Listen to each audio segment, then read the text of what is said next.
Buenas noches, profe Katy. Nosotros somos el grupo 4 del paralelo 3 y el tema que vamos a exponer hoy es los glucolípidos.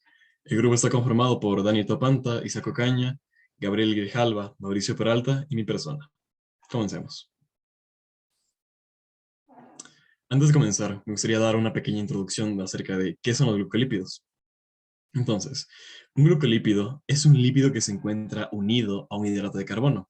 Coloquialmente, suele decirse que se trata de una grasa asociada a un azúcar. Dentro de sus funciones, las cuales son muy variadas, se pueden reconocer unos parámetros muy importantes, ya sea la comunicación celular y la estabilidad de la membrana. Eso es por mencionar algunas de sus funciones. Además, antes de profundizar un poco, me gustaría dar unos conceptos relacionados. Empezando, tenemos que los lípidos son compuestos orgánicos que se producen a partir de la esterificación de los alcoholes con un ácido graso. Cuando un ácido graso se combina con una glicerina, se forma la grasa.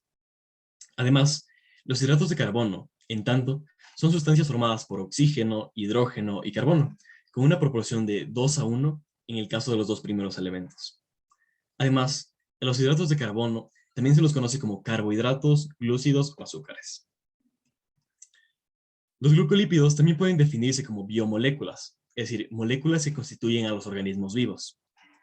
Estos los podemos hallar en la membrana celular, ya que solamente enlazan a los lípidos en el interior de ciertos orgánulos. En la parte externa de la célula solo se unen a la membrana plasmática.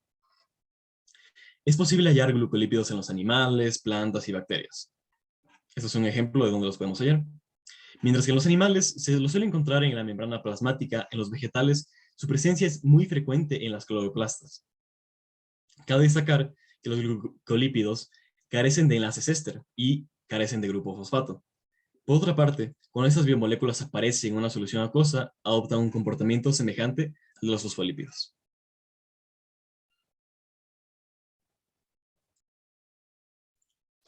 Otra parte muy importante a resaltar es la estructura de los mismos.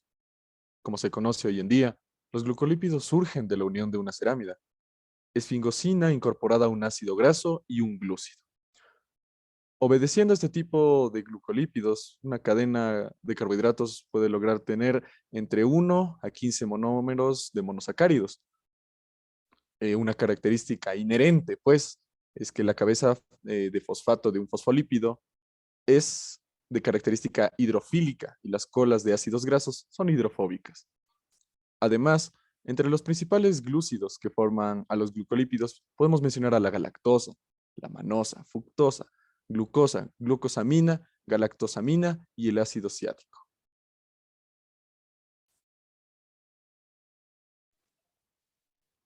Continuando con lo que viene a ser la función que tienen estos glucolípidos en el cuerpo humano, tenemos tres que son las más esenciales y las más principales que hemos considerado.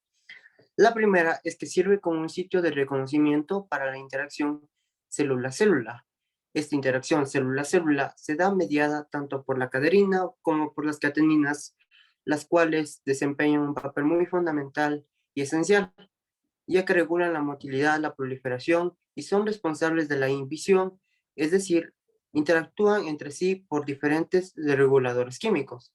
Otra de las funciones que tiene el cuerpo humano es que participa en la síntesis de las hormonas sexuales femeninas, tanto estrógenos y gestógenos, y en las masculinas lo que viene a ser la testosterona. Aquí se aplica mucho los glucolípidos ya que ayudan a que la vitamina D se desintegre y mejore el metabolismo androgénico que va a actuar en lo que vienen a ser las hormonas sexuales. Por último, una de las funciones muy importantes es que participa en la composición del músculo y de la membrana celular nerviosa, además que forma parte de la vaina de mielina de los nervios. Como vemos, los glucolípidos son muy importantes en la función del cuerpo humano.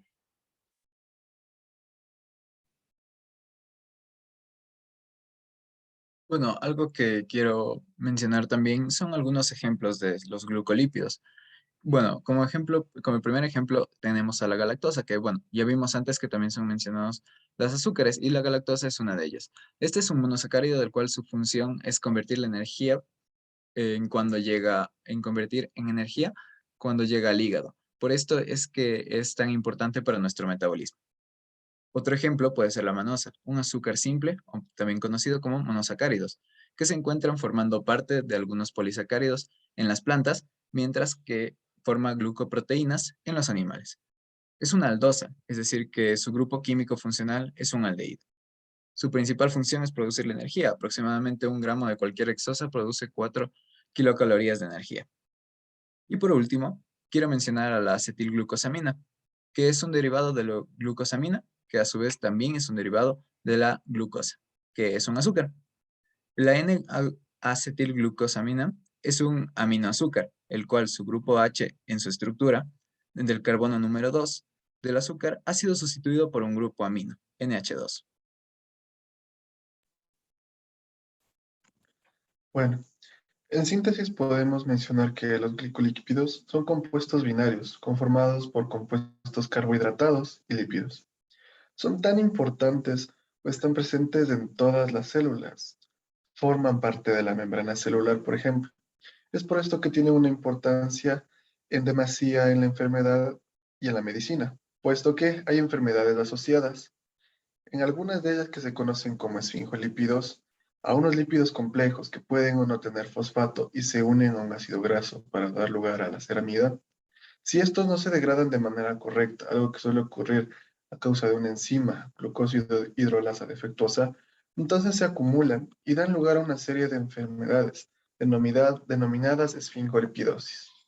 Por lo general, estas son hereditarias y sus efectos están ligados a la enzima en cuestión. Además de la gravedad de su defecto, la enfermedad asociada a los glucolípidos más comunes es la de Niemann-Pick, causante de daño en las neuronas, dolor y en algunos niños pequeños la muerte. Además, también podemos mencionar la enfermedad de Gaucher, cuya frecuencia es menor, relativamente menor. La sufren individuos con insuficiencia de la enzima glucocerebrosidasa. Provoca acumulaciones de grasa en el hígado, el vaso, los huesos, los pulmones y con menos probabilidades en el cerebro. Es muy importante conocer estas moléculas, pueden formar parte de un caso clínico o en cuestiones médicas. Esto ha sido todo, espero les guste. Hasta la próxima.